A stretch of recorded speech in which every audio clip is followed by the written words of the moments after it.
What's up guys, it's Z here, welcome back, Yu-Gi-Oh! Deck of the Day. Today we're profiling Dracoslayers. Finally, after such a long time, Konami finally decided to give Pendulum some love. Aside from bringing back some cards on the ban list, we finally got new cards in Dark Blast, and I have to say that this deck feels kind of nostalgic from the back day when we were playing Dracoslayer with Pendulums and Performapiles when it used to be like the best deck. And I know that this deck right now, because we don't have Electromite yet off the ban list, it's not the best deck in the world, but I guess it's something you can play if you love Pendulums in order to try to combat the meta. It's a decent deck and it can win a lot of games against a lot of decks because of the fact that it's a really good rank 4 toolbox that it can summon a lot of generic monsters, go for level 8 synchro plays and can spam a lot. But again, it's not the best deck right now, so if you're looking to play competitively, I would not recommend playing this deck because it's going to be just a little bit expensive because of some rarities that in Dark Blast. I'm pretty sure that after a while, prices are going to fall, so if you wait a while, the prices are going to become much cheaper. But for now, if you're looking for a Pendulum deck that can do decent against the meta, then I feel like this is the only deck you can potentially play. So now I'm going to show you the list that I've come up with, and if you enjoyed the video, give it a thumbs up, subscribe to the channel so you don't miss our upcoming content, and now let's get to the deck profile. So let's start with some of the new monsters. First, we have 3 copies of Majesty Pegasus, the Dracoslayer. So her Pendulum effect is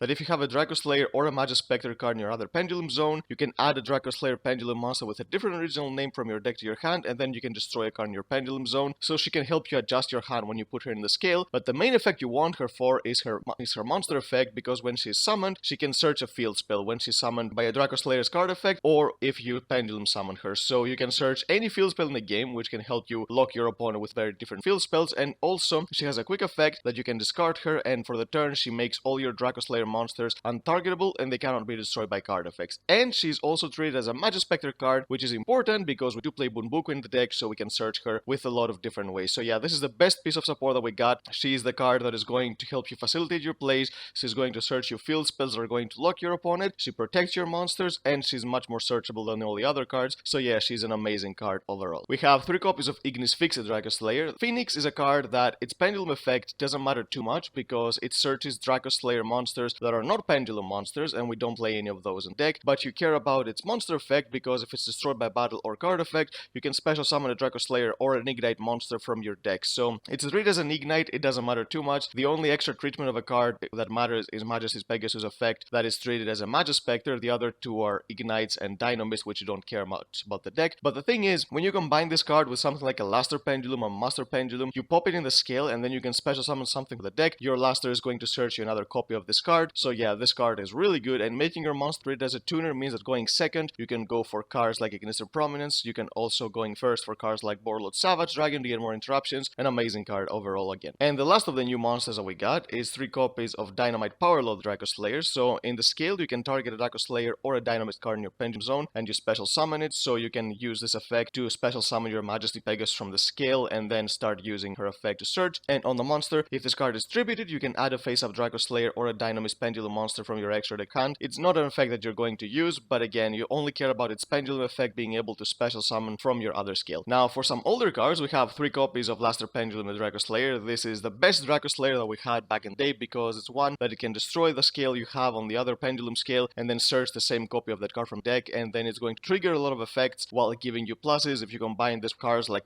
Poison going second can be very devastating, and it's also a tuner monster, so yeah, this card is really good. We have 2 copies of Master Pendulum the Dracoslayer. The only reason you play this is because sometimes your hands are going to be a little bit awkward, so you need an extra card that can potentially pop your other scale so you can facilitate more effects. It's not the greatest card, but again, it's something that can potentially give you something to work with if your hand is not very good. We have 3 copies of Odd Eyes Revolution Dragon. You have this card here for its hand effect. We can discard it, pay 500 life points, and add a level 8 or lower Dragon Pendulum monster. So yeah, this card being able to add Luster Pendulum is really important. Now, for some Pendulum monsters that are not Dracoslayers, we have 3 copies of Performapal Skullcrab Joker. This is one of the main normal summons of the deck. This and Bunbuku are the ones you're going to want to focus on normal summoning, and with Monkey Board being back from the ban list, we know that Joker is 1 card scale, so it's a really good normal summon for a deck like this because always Pendulums, you need to have as many cards in your hand as possible Pendulum summon, so you need to make sure that you get the scales as freely as possible. We have 1 copy of Performapal Monkey Board. This is the card that's going to search your full scale. You can search this Joker, and this card is going to search the 1 copy of Performapal Celestial Magician, so you get your scale 1, you get your scale 8 by using just 1 card, and then you can Pendulum summon the rest of your hand and you can do your plays like that. We play 3 copies of Harmonizing Magician. This is another free card that in Pendulums it's really powerful because it's a 1 card level 8 synchro or a 1 card rank 4 Xyz when you Pendulum summon summon it, you can special summon a Pendulum Magician from the deck, so it's a really good card, Pendulum Summon. We have 3 copies of Purple Poison Magician. The reason you want to max out on this card is because it's a card that you want to put on the skill first, then pop it with Luster to destroy a card going second. You're going to search the second copy from your deck because of Luster's effects, and then you want to have a third copy in the deck to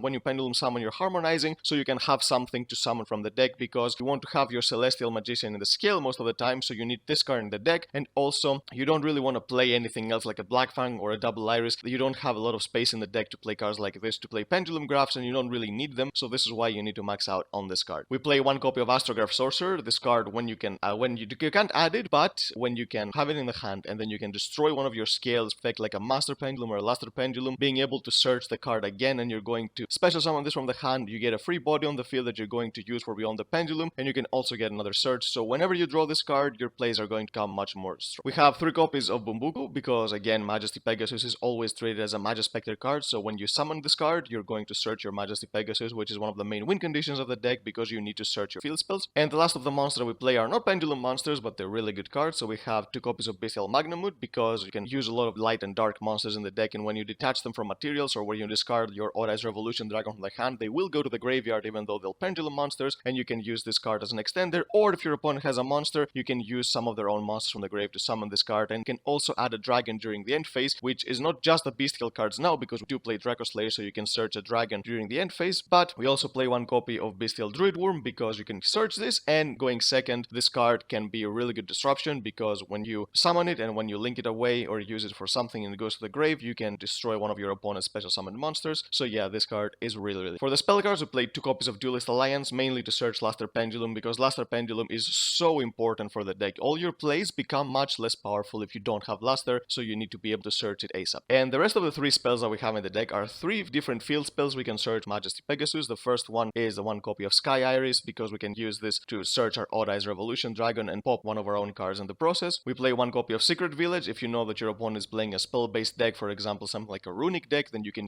search this card, your spellcasters, and your opponent is not going to be able to play. And 1 copy of Necro Valley if you're playing against Tier Elements. We all know that this card is an absolute win button against the deck, since they will not be able to fuse from the grave, since they need to put the cards back in the bottom of their deck. So yeah, this card wins that matchup on its own. For the extra deck, we have 1 copy of Dynasty Power, the Mighty Dracoslayer. This is the only fusion monster you play, and you special summon it by tributing a Dracoslayer Pendulum monster and a Pendulum monster. This is the only way you can use Dynamite Power Load's effect, by tributing it. And it's not going to happen too often, but if it happens, then you can use its second effect as well. And also this card, the main reason played is because it's a level 8 monster that is going to go for your number 38 to get another interruption on the board, and can also special summon a Dracoslayer Pendulum monster from your hand or graveyard to give you an extra body on the board. We have 1 Ignister Prominence. This card is the one that is going to help push when you're going second. It can destroy a Pendulum scale, bounce a card back into the deck, and by destroying your scales again, you get a lot of value, and it's also level 8 to go for 38. We play 1 copy of Borreload Savage Dragon. This card, when you're going first, you're going to summon your Beyond the Pendulum, and then afterwards you can link it away for a Selene or for an Apollousa, so you're going to have a link monster in the grave, so if you summon this card, you're going to get a free interruption as well. For the Xyz monsters, we play 1 copy of Magister Paladin. This is a card that is going to not only give you a plus during the end phase, but it's also going to give you an extender, because you can special summon Dracoslayer monster from your extra deck that is face up, and when it's Xyz summoned during the end phase, you can add a Pendulum monster from your deck to your hand. One of the issues that Pendulum decks have is that you're going to throw your entire hand on the field turn 1, and if your opponent has the tools to crack your board, then you're not going to be able to do anything, especially if you get rid of one of their scales. So having cards that are going to add during the end phase, or add multiple copies cards like Astrograph, you need those cards to be able to guarantee a follow-up in case your opponent is able to crack your board, and this card is one of the reasons to do that. We play 1 copy of Tornado Dragon against back row decks, and also sometimes being able to pop your own scales with this card like a Propoison can help push. 1 copy of Abyss Dweller against Tier Elements. 1 copy of Baguska for the decks that you know that are playing on fusion monsters in the extra deck, for example against like Branded Despia, Tier Elements, stuff like that, then your opponent is not going to be able to push like around this card without any leak monsters. And 1 copy of 38, because we do play a lot of level 8s with cards like Ignister and Dinoster. When you summon these 2, you're going to be able to Xyz them to summon this card. And for the link monsters, we play 1 copy of Beyond the Pendulum. I really wish this card was Electromite, but alas, we're going to use what we have. And yeah, this card is not nearly as great as Electromite, but still a decent card. You can search any Pendulum, and then the problem with this card is that it forces you to Pendulum summon before you can use anything, and this is one of the problems that this card has, that you need to be able to do stuff before you Pendulum summon if you want a Pendulum deck work. If you commit to a Pendulum summon, your opponent disrupts you, or if your opponent Nibiru's you or something, then you won't be able to do much, so this is why this card is much worse than Electromite. But again, we don't have Electromite, so we're going to use this card until we get Electromite back. We have 1 copy of Masquerena. You can use this card to be able to go into Apollousa during your opponent's turn after you you use interruptions like Dweller or even Savage Dragon. If you don't have enough monsters to go into Appaloosa during your own turn, you want to use these effects first, and then you can link those monsters away during your opponent's turn with Masquerena for an Appaloosa to get more interruptions. We play one copy of Nightmare Phoenix to have some more back removal, one copy of Nightmare Unicorn to link climb from cards like Beyond the Pendulum and Nightmare Phoenix, one copy of Selene because this deck is mainly, the half of deck is spellcaster type, so you can bring back spellcasters to go into Link Force, and those Link Force are going to be either the Appaloosa, so you can use this to get more interruptions. Like I said, if you have enough monsters, you can summon her on your own turn, or if you don't, you can just use Masquerena to go for it after you use effects like Savage and Dweller. And we have one copy of Access Code Toker to be able to destroy your opponents with all the effects, because we do have a lot of Link monsters with different attributes, because we do have Dark, we do have Fire, and we do have Light with Selene, so you can potentially pop even 3 cards, because Beyond the Pendulum is a card that is a Dark monster, so it's different from Selene and Nightmare Phoenix. So if you summon Beyond the Pendulum, then you summon Nightmare Phoenix to pop a card, then you can summon Selene to bring back something, and then bring back Access Code. You can potentially pop like 4 to 5 cards, and even 6 cards sometimes if you use Beyond the Pendulum's effect when Pendulum summon 2 monsters on her zones. So yep, that's the deck, guys. This deck is still a really good deck, and Pendulums have not received any love for a long time, so it's a good sign that Konami seems that they still care about the mechanic, because it was forgotten for a very long time. But since we got more support, we can potentially hope that we get more cards off the ban list, maybe more copies of Monkboard, maybe more copies of Astrograph, and hopefully the best thing that can happen is we can get Electromite back, and then this deck can potentially become tier 1 in the future. But until then, it's still a really decent deck. It's very, very fun, so if you're a fan of the mechanic and Pendulums, pick this deck up. It's going to be a blast playing this deck. So yep, that's the deck, guys. If you enjoyed it, give it a thumbs up, subscribe to the channel so you don't miss our upcoming content, and we'll see you next time.